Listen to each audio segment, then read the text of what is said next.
Woman rescues a mountain lion cub. But what the mother does next shocks everyone. Jennifer Wilson felt her heart racing as she gripped the steering wheel tightly. She had worked at the Everglades Wildlife Preserve for 15 years, but she had never faced a situation as desperate as that October morning. It was when she spotted that small golden shape by the side of the swamp road that everything changed. The mountain lion cub was just a baby, its weak mews cutting through the damp dawn air. The deep wounds on its thin little body told a story of abandonment that made Jennifer stop the preserve's vehicle immediately. "Oh my goodness," she murmured, getting out of the truck with trembling hands.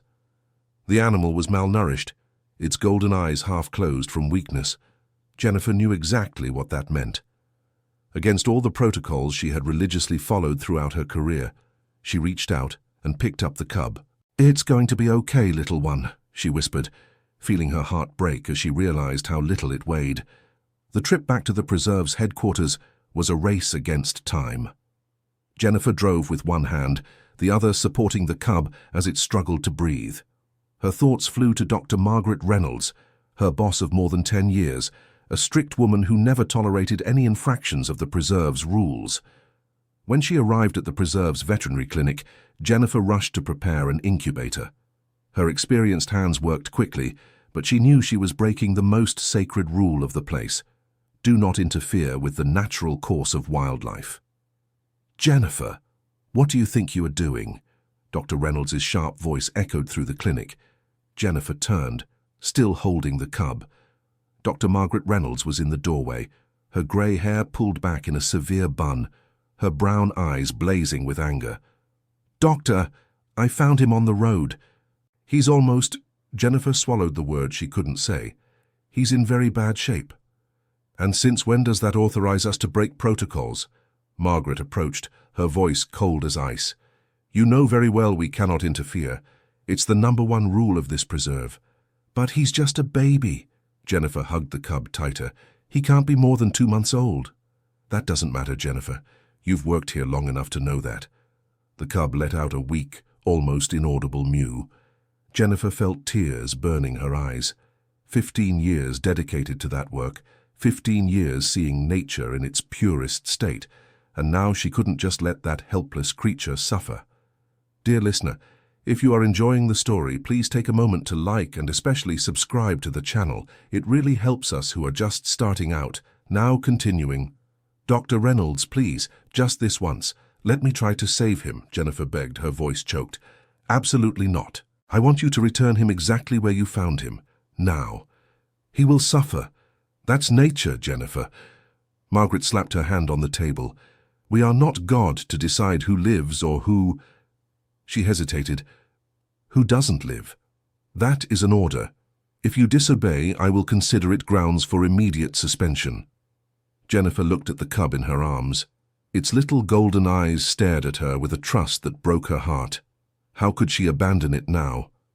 "I will take care of him just for today. We can talk tomorrow." "Jennifer Wilson," Margaret's voice rose an octave. "Did you not hear me? I want him out of here immediately, or your career at this preserve ends today." A heavy silence fell between the two women. Jennifer had known Margaret long enough to know she wasn't bluffing, but as she looked at that helpless being, something inside her refused to yield. "Then you'll have to fire me," said Jennifer, surprising herself with the firmness in her voice. Margaret stared at her for long seconds. Then, without a word, he turned his back and left the clinic, slamming the door hard. Jennifer found herself alone with the cub. She prepared a special formula for orphaned felines, but he refused any food. His weak meows echoed through the clinic like a desperate plea. "Please, little one, you need to eat," she tried with a syringe, but the cub turned his head away. The hours dragged on. Jennifer didn't leave the animal's side for a single minute. When night fell over the Everglades, she decided to stay at the clinic. She improvised a bed on the sofa in the break room, keeping the cub near her. It was almost midnight when the first growls cut through the silence. Jennifer woke up startled, her heart racing. The sound came from outside the clinic. She got up slowly, grabbed a flashlight and walked to the window. What she saw took her breath away. An adult mountain lion, majestic and powerful, was standing just a few meters from the entrance. Its golden eyes shone in the darkness, fixed in the direction of the clinic. It was a female, and Jennifer didn't need to be an expert to recognize the maternal desperation in the animal's every movement. "The mother," whispered Jennifer. She came for her cub. The mountain lion began to circle the clinic, emitting low, guttural sounds. They weren't aggressive roars, but calls. Jennifer had never witnessed anything like it. Inside the incubator, the cub began to stir, responding to its mother's calls. Jennifer ran to calm the little one, but he grew increasingly restless. His meows grew louder, more desperate. Outside, the mother responded with sounds Jennifer would never forget. It was as if they were talking through the walls. "This is impossible," Jennifer murmured. "How did she manage to track the cub here?" The preserve covered thousands of acres. The swamp road where Jennifer found the cub was almost 30 kilometers away. How could a mountain lion follow a scent over such a distance, through the dense vegetation of the Everglades? The sounds continued all night. Jennifer couldn't sleep a wink. Every call from the mother seemed to cut through her soul. The cub, in turn, grew more and more agitated in the incubator, completely refusing any food. When the sun rose, tinting the sky orange, Jennifer heard footsteps approaching. It was Brian Parker, her research assistant, a 28-year-old young biologist who had worked at the preserve for 3 years. "Jennifer, did you spend the night here?" Brian entered the clinic with a steaming cup of coffee. He stopped abruptly upon seeing the cub. "Wait, is that a mountain lion?" "Brian, you can't tell anyone." Jennifer turned to him, exhausted. "Please." "Jennifer, have you lost your mind? Dr. Reynolds will have a fit if she finds out about this." "She already knows. And she's already threatened to fire me." Brian opened his mouth, but before he could speak, a loud growl echoed from outside. He paled, almost spilling his coffee. "What was that?" "The mother. She's been here since last night." Brian ran to the window, and upon seeing the adult mountain lion, his legs went weak. He leaned on the windowsill, trying to process what he was seeing. That's scientifically impossible, Jennifer. Mountain lions don't do that. They don't track cubs over that distance, and even if they did, they wouldn't expose themselves like this near human structures. "I know what's impossible, Brian, but it's happening." The cub let out a stronger meow, and immediately the mother responded. The dialogue between them continued, touching and heartbreaking. "Oh my goodness," Brian ran a hand through his brown hair. "She wants her cub back. And I don't know what to do. He's not eating anything. He's getting weaker by the hour." Brian approached the incubator. The cub was indeed small, his eyes still with the bluish color typical of very young cubs. His ribs were visible through his golden fur, betraying severe malnutrition. "Jennifer, maybe the mother is the only thing that can save him now." "What do you mean?" "The mother's milk. No artificial formula completely replaces the mother's milk, especially for cubs so young and weak. If he's not accepting our feeding—" Jennifer looked out the window. The mountain lion was still there, patient, watchful. Her golden eyes didn't lose focus on the clinic for a second. "Are you suggesting I return the cub to her?" "I'm suggesting it might be his only chance." At that moment, the clinic door swung open forcefully. Dr. Reynolds entered, accompanied by 2 wildlife preserve guards, sturdy men in khaki uniforms. "Where is the animal, Jennifer?" Her voice was pure ice. "Dr. Reynolds, let me explain." "There's nothing to explain. You disobeyed a direct order. The guards will collect the cub and return it to where you found it." "There's an adult mountain lion out there," Brian interjected. "The cub's mother." Margaret looked at Brian with disdain. "And that changes what? All the more reason to return the cub immediately." One of the guards, a man of about 40 named Mike, approached the incubator. "Maybe I should bring a tranquilizer gun, Doctor, if the mother is nearby." "That won't be necessary," Margaret was categorical. "We'll take him by truck. If the mountain lion shows up, we'll use sirens and lights to scare it off." Jennifer felt her world collapse. "Dr. Reynolds, he isn't able to feed. If we return him to the wild in this state—" "That is no longer our problem, Jennifer. The natural course of things must proceed without our interference." "How many times must I repeat that?" The cub began to mew louder, as if sensing the tension in the room. The mountain lion outside responded with more intense calls. It was heartbreaking. "Please," Jennifer tried one last time. "Just a few more hours, let me try—" "That's enough, Jennifer. Your insubordination has already gone too far." Margaret signaled to the guards. Mike approached the incubator, but when he reached out to take the cub, Jennifer stepped in front of him. "No." "Jennifer, step aside," Margaret ordered. "I said no." The silence was broken by a deafening roar from outside. The mountain lion had moved even closer to the clinic. Through the window, Jennifer could see its front paws against the outside wall, claws scratching the wood. Mike instinctively stepped back. "Doctor, maybe it's better if we wait for her to move away." "We will not wait for anything. Take the cub now." That's when something nobody expected happened. The cub, who was too weak to move properly, suddenly writhed in the incubator with a desperate energy. His mewls became sharp cries, and he began pulling out the IVs and bandages with his little paws. "He's hurting himself!" Jennifer panicked, trying to calm him. Outside, the mountain lion let out a sound that none of those present had ever heard before. It wasn't a roar, it wasn't a mewl.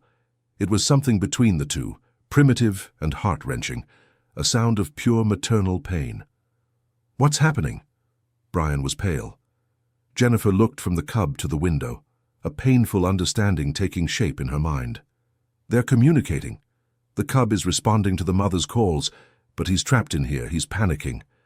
Margaret hesitated for the first time. Seeing the cub's desperation clearly bothered her, but her professional rigidity remained unshaken. "Another reason to return him immediately. Mike, get the animal." "Dr. Reynolds, with all due respect," Brian positioned himself next to Jennifer. "Maybe we should reconsider this. The mother mountain lion's behavior isn't normal. She tracked the cub for miles, which goes against everything we know about these felines' behavior. And now she's been here for over 12 hours, exposed, vulnerable, just to be near her cub. And what are you suggesting, Brian?" "I'm suggesting that maybe there's something more to this situation, something we don't fully understand." Margaret took a deep breath. "The only thing here is excessive sentimentality, interfering with scientific judgment. The protocol exists for a reason."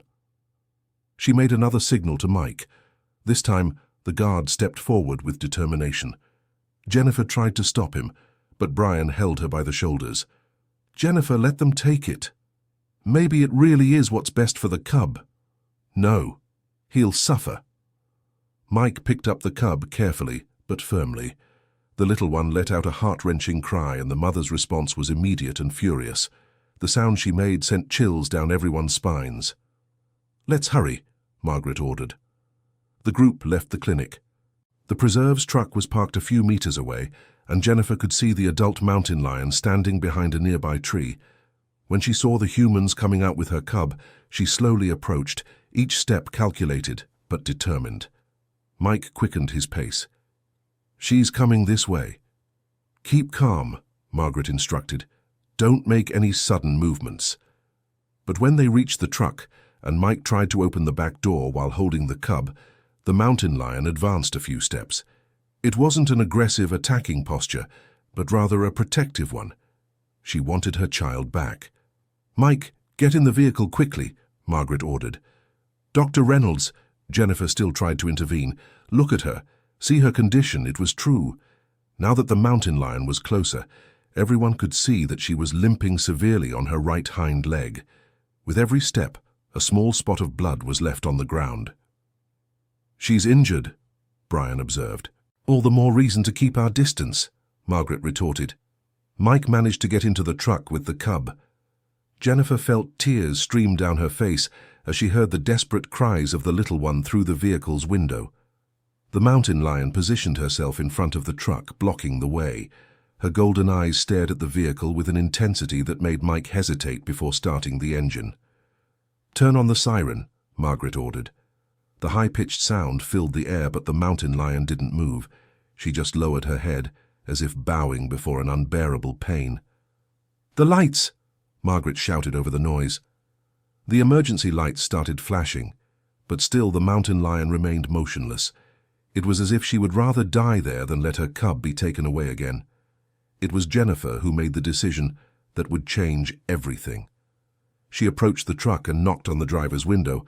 Mike, stop, turn everything off. Turn. Jennifer, step away from the vehicle, Margaret shouted. No, don't you see what I'm seeing?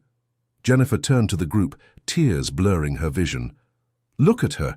She's injured, desperate, and yet she doesn't abandon her child. For 15 years I've worked with wild animals, and I've never seen such a pure maternal love. Jennifer, your emotion is clouding your reason. Margaret tried to sound gentle but firm. No, my experience is telling me that this situation is unique, that there's something here we can't simply ignore in the name of protocols. Brian approached her. Jennifer, what are you proposing? I'm proposing that we observe, that we study, that we try to understand why a mountain lion did something scientifically impossible to stay near her cub. Margaret shook her head.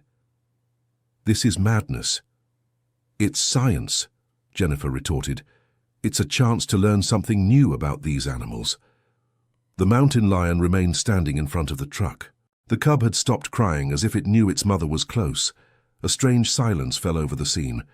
That's when Mike got out of the vehicle.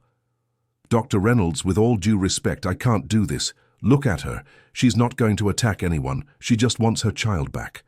Margaret looked around. Everyone was staring at her expectantly. She had dedicated her entire life to nature conservation, but she had never faced a situation so emotionally complex. If I allow this, she said slowly, it will be against my better professional judgment, and any consequences will be your responsibility. Jennifer felt a wave of relief. Thank you, Dr. Reynolds. I promise that— I'm not finished, Margaret interrupted her. If we're going to do this, we're going to do it right. We need a safe place to observe the interaction between the mother and the cub, and we need adequate safety equipment. Brian nodded. There's that research cabin in Sector 4. It's isolated, but it has basic medical equipment.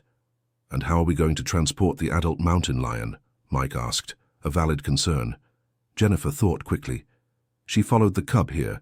If we take the cub to the cabin, there's a good chance she'll follow us. Dear listener, if you're enjoying the story, please take a moment to like and especially subscribe to the channel. It really helps us who are just starting out. Now continuing. The research cabin was about 15 kilometers from the main headquarters, in a more isolated area of the preserve. The plan was simple. They would drive slowly in the truck, allowing the mountain lion to follow the trail. During the entire journey, Jennifer stayed in the bed of the truck, watching the mountain lion. And to everyone's surprise, she really did follow the vehicle. Limping visibly but determined, the majestic feline kept pace the entire way. This is unbelievable, Brian commented, driving slowly. She's consciously following us. And that limp is getting worse, Jennifer observed with concern. When they arrived at the cabin, the mountain lion positioned herself at a safe distance, but where she could see and hear the cub. Jennifer and Brian prepared an improvised space for the little one, while Margaret organized the observation equipment. Let's do this scientifically, Margaret declared. I want everything documented. If this situation is truly unique as you believe, then it needs to be studied properly. Jennifer placed the cub in an open area of the cabin where it would be visible to the mother through the window. The reaction was immediate. The mountain lion approached the window, placed her front paws on the windowsill, and began making low, reassuring sounds. The cub responded with soft mews. For the first time since Jennifer had found him, he seemed calm. Look at that, Brian whispered, filming the interaction. It's like they're talking. Margaret, despite her rigidity, couldn't hide her fascination. In 30 years of career, I've never witnessed anything like this. The hours passed, and the interaction between mother and cub continued. The mountain lion never left the area near the window, and the cub remained positioned to maintain constant visual contact with her. He still hasn't eaten anything, Jennifer observed with concern. But he's calmer, Brian noted. The stress has decreased significantly since he can see his mother. It was then that Ms. Dorothy, the most experienced employee of the preserve, arrived at the cabin. At 65 years old, she had seen everything on those lands. Her completely white hair was tied in a simple bun, and her brown eyes carried the wisdom of someone who had dedicated her entire life to animals. "Young lady," she addressed Jennifer, "you've caused quite a stir back at headquarters." Ms. Dorothy, have you come to scold me too? I came to see with my own eyes what is happening here. Miss Dorothy approached the window and observed the mountain lion in silence for a few minutes. Her experienced face did not reveal what she was thinking. You know, she said finally, for 40 years I've worked with wild animals, and there's one thing I've learned. Sometimes protocol can't explain love. Margaret looked at her surprised. Dorothy, you can't be supporting this. Doctor. Margaret, with all due respect, how many orphaned cubs have passed through our hands over the years? Many, but... And how many have we managed to save without the biological mother? The silence that followed was eloquent. The survival rate for orphaned cubs really wasn't high, especially those found in such a debilitated state. Dorothy is right, Brian admitted. Statistically, the chances of us saving this cub with just veterinary care are minimal. So what are you suggesting? Margaret asked. I'm suggesting we try something that's never been done before, Jennifer replied, that we allow the mother to participate in the cub's recovery process. That's impossible, Jennifer. We can't simply let an adult mountain lion into a facility. What if we didn't need to? Ms. Dorothy interrupted. What if we created a controlled situation where mother and cub could interact safely? Margaret shook her head. You're talking about veterinary improvisation. We have no precedent, we have no protocols. Sometimes, Ms. Dorothy said in her soft but firm voice, nature teaches us things that no protocol can predict.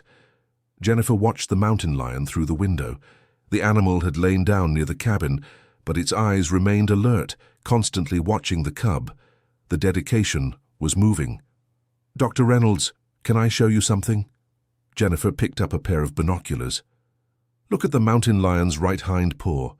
Margaret took the binoculars and focused on the animal. What she saw made her gasp in horror. Oh my goodness, what is it? Brian asked. There's a trap. A hunter's trap embedded in her paw. Everyone rushed to look. The mountain lion's right hind paw was badly injured. Rusted metal had dug into the flesh, causing an infection that was visible even from a distance. That's why she was limping, Jennifer murmured. She's following the cub even injured like this. This changes everything, Miss Dorothy said grimly. If we don't treat that wound, it will get worse quickly. Margaret lowered the binoculars, clearly shaken. A trap? How can there still be hunters using such cruel methods in our area? Unfortunately, Dr. Reynolds, there will always be people who disrespect nature, Brian commented. And now? Jennifer asked. We can't simply ignore that she needs medical care. Margaret took a deep breath. 30 years of career, thousands of tough decisions, but she had never faced a dilemma like this. If we're going to do this, she said slowly, we're going to do it right. I need a full report of everything that's happening, and I need guarantees that we can treat both the mother and the cubs safely. Dr. Reynolds, does that mean? It means we're going to try something unprecedented. We're going to try to save both. Jennifer felt a wave of emotion wash over her chest. Thank you. Thank you so much. Don't thank me yet. This could go very wrong. Miss Dorothy put a hand on Margaret's shoulder. Doctor, sometimes you have to take risks to do the right thing. The first step was to sedate the adult mountain lion to treat its wound. Brian prepared a tranquilizer dart, while Jennifer watched the animal's behavior. She's calmer now, Jennifer noted. Since she can see the cub constantly, she's relaxed a little. Even so, it will be risky. Brian adjusted the dose in the dart. Stress and pain can make her react unpredictably. Margaret organized the surgical materials. If we can sedate her, we'll have a very small window to remove the trap and treat the infection. Jennifer positioned herself near the window. I'll stay here with the cub. If she sees me caring for him, maybe she'll trust us more. Brian's first attempt was a failure. The dart missed the mountain lion, which got startled and retreated a few meters. The mountain lion cub immediately became agitated upon seeing its mother moving away. She's very alert, Brian admitted, and the position isn't favorable for a precise shot. Wait, Miss Dorothy said. Let me try something. The older woman slowly left the research cabin, carrying a piece of fresh meat. Her movements were calm and deliberate, without any abrupt gesture that could startle the mountain lion. "Dorothy, what are you doing?" Margaret whispered from the window. "Something I learned a long time ago. Sometimes the best way to help an animal is to show you're not a threat." "Ms." Dorothy positioned herself at a safe distance and placed the meat on the ground. Then she slowly backed away. The mountain lion watched her the entire time, but showed no aggression. "Now we wait," Dorothy said, upon returning to the cabin. The strategy worked partially. The mountain lion approached the meat but didn't let its guard down completely. That's when Jennifer had an idea. "What if I bring the cub closer to the window? If she can see it better, maybe she'll relax enough for Brian to get a clear shot." "Too risky," Margaret objected. "If something goes wrong—" "Dr. Reynolds, look at her. She won't do anything that could hurt the cub, including attacking the people caring for it." Jennifer was right. The mountain lion's maternal dedication was evident in every movement. She only wanted to protect and get her cub back. "All right," Margaret reluctantly agreed. "But at the first sign of aggression, you back away immediately." Jennifer carefully picked up the cub and approached the open window. The mountain lion immediately raised its head, its eyes focusing on its offspring. "Hello, Mama," Jennifer whispered. "Your baby is okay. We're taking care of him." The mountain lion made low sounds, and the cub responded with soft mews. The interaction was touching, but it also provided the opportunity Brian needed. The second dart hit the mountain lion in its flank. She turned quickly, but after a few seconds the sedative began to take effect. Her movements became slower, and gradually she lay down. "It worked," Brian sighed with relief. "We don't have much time," Margaret warned, grabbing her instruments. "The sedative's effect is limited." The group quickly exited the cabin. Jennifer kept holding the cub, so the mountain lion, even sedated, could see it. Margaret and Brian knelt beside the injured animal.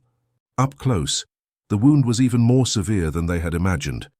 The trap had dug deep into the paw, and the infection was quite advanced. The rusted metal had cut through muscles and tendons. "This will require complex surgery," Margaret murmured, examining the wound. "Can we manage it right here?" Brian asked. "We'll have to. We can't move her to the main clinic in this condition." Ms. Dorothy prepared a sterile area using tarps and equipment from the cabin. Jennifer continued holding the cub, who watched everything with his curious little eyes. The surgery to remove the trap was delicate. Margaret worked with precision, while Brian monitored the mountain lion's vital signs. The metal had caused significant damage, but nothing irreversible. "We did it," Margaret announced after 2 hours of work.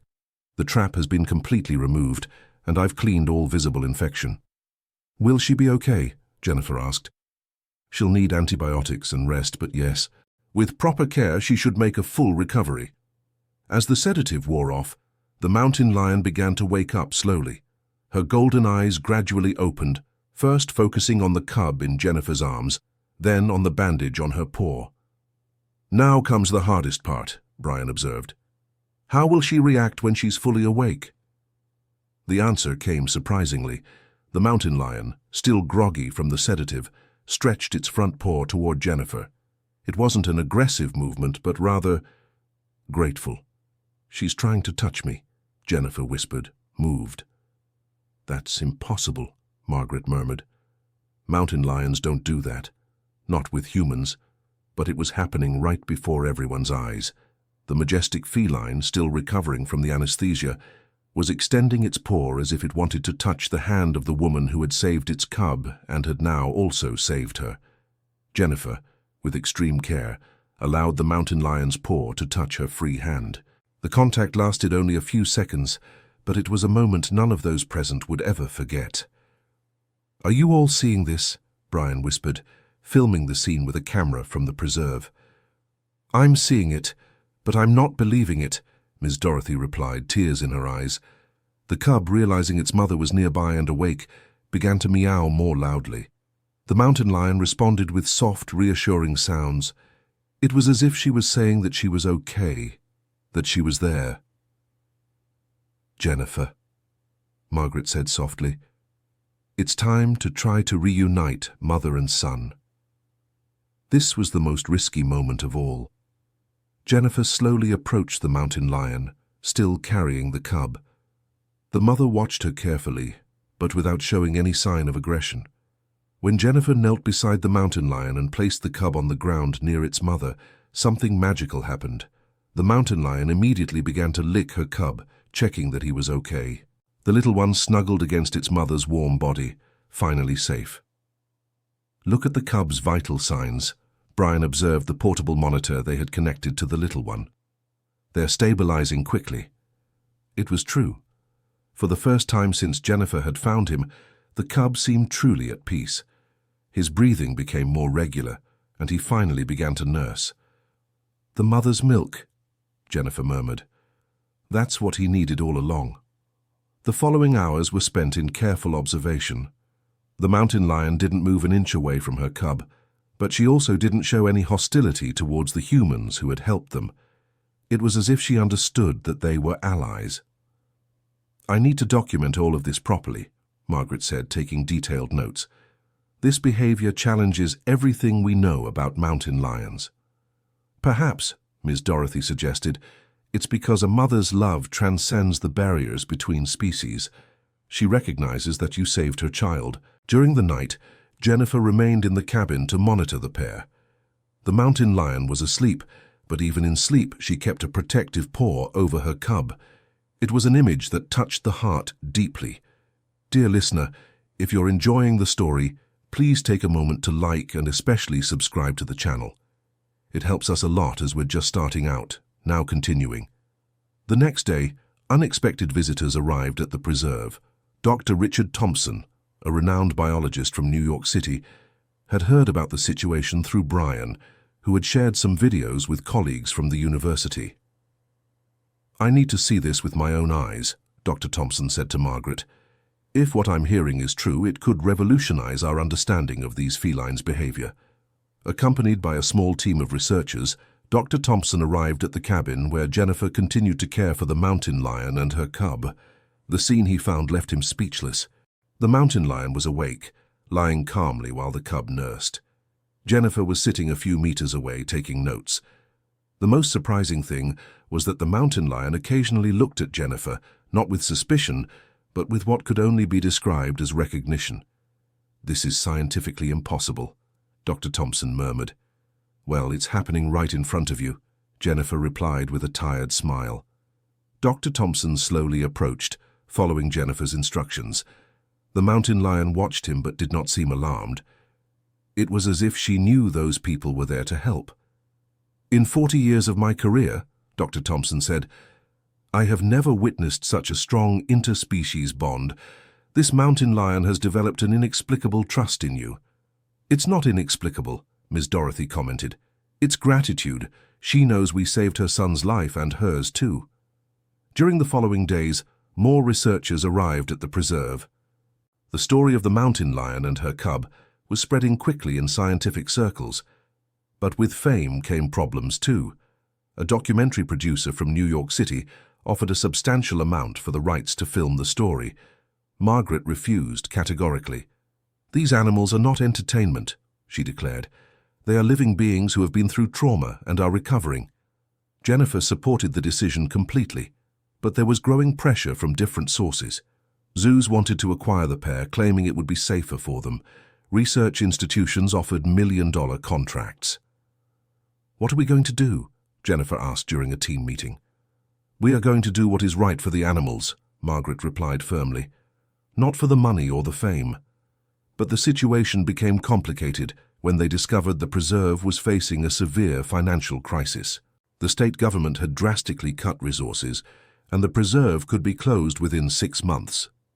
"Jennifer," Margaret called her for a private conversation, "I need to tell you something. The preserve's financial situation is worse than we imagined." Jennifer felt her heart tighten. "What does that mean?" "It means we may not have a choice. We may need to accept some of these offers to keep the preserve running." The news was devastating. Jennifer had dedicated 15 years of her life to that place.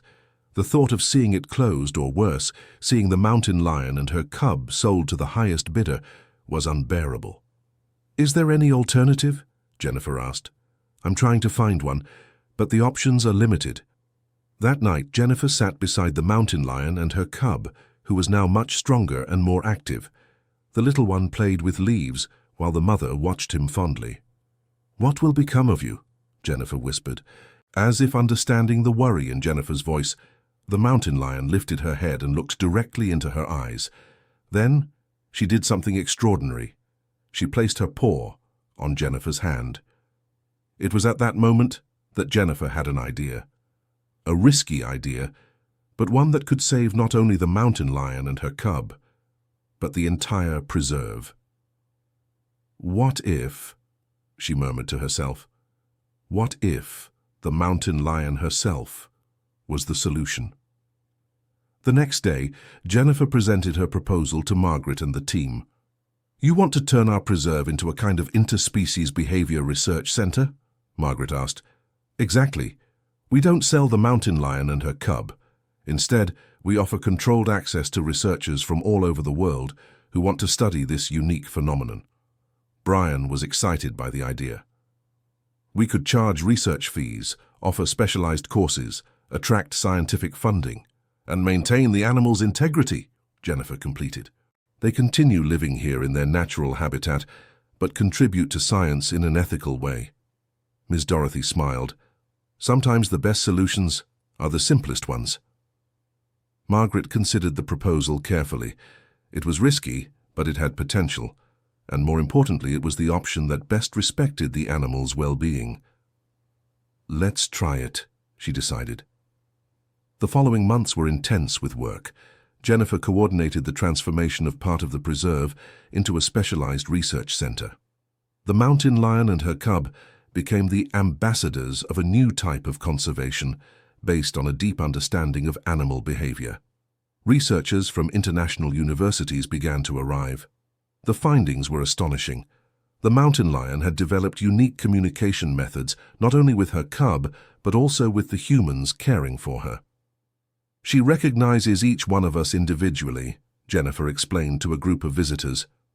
"And she responds differently to each person, based on her past experiences with them." The cub, now 6 months old, was showing signs of exceptional intelligence. He had learned to use small sticks as tools for play, a behavior never before documented in wild mountain lions. This could indicate that proximity to humans is stimulating latent cognitive abilities, Dr. Thompson explained in his report. But it wasn't all smooth sailing. There were difficult moments, especially when the mountain lion fell ill with a secondary infection related to the old trap wound. "She's refusing the medication," Brian reported, worried. "And the cub is stressed because he senses his mother is unwell," Jennifer observed. It was Ms. Dorothy who suggested a different approach. "What if we tried to administer the medicine through Jennifer? The mountain lion trusts her more than any of us." The strategy worked. The mountain lion allowed Jennifer to give her the medicine directly, something she would never have allowed anyone else to do. It was a clear demonstration of the unique bond that had developed between them. During the recovery, Jennifer spent entire days in the cabin with the pair. The cub, now almost an adolescent, had become extremely playful.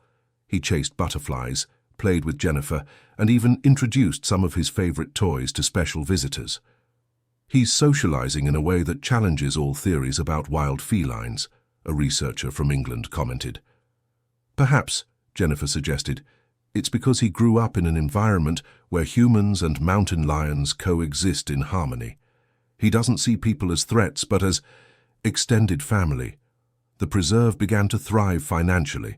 Research fees, combined with donations from institutions impressed by the work, ensured not only the preserve's continuity, but its expansion. "We did it," Margaret said to Jennifer during a walk through the preserve.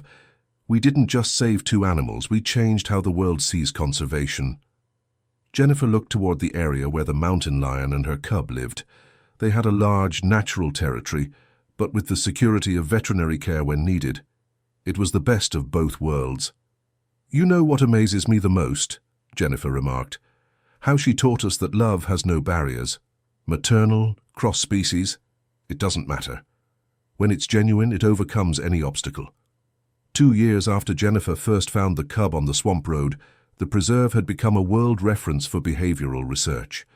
The mountain lion, now fully recovered, had given birth to 2 more cubs. The eldest son had grown into a magnificent young adult, but maintained a special relationship with Jennifer. "He still remembers when he was a baby," Jennifer told a group of visiting students. "Sometimes he comes up and puts his paw in my hand, exactly like his mother did on that very first day." Dr. Thompson, who had become the preserve's scientific director, published several papers on the case. The story of the mountain lion who tracked her cub for miles and developed trust in humans changed conservation protocols worldwide. "What we learned here," he wrote in one of his papers, "is that nature is far more complex and emotional than we imagined, and that, sometimes, breaking rigid protocols can lead to revolutionary discoveries."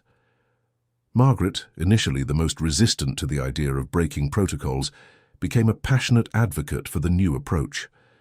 "For years, I believed that keeping our distance was the only way to respect wild animals," she admitted during a lecture.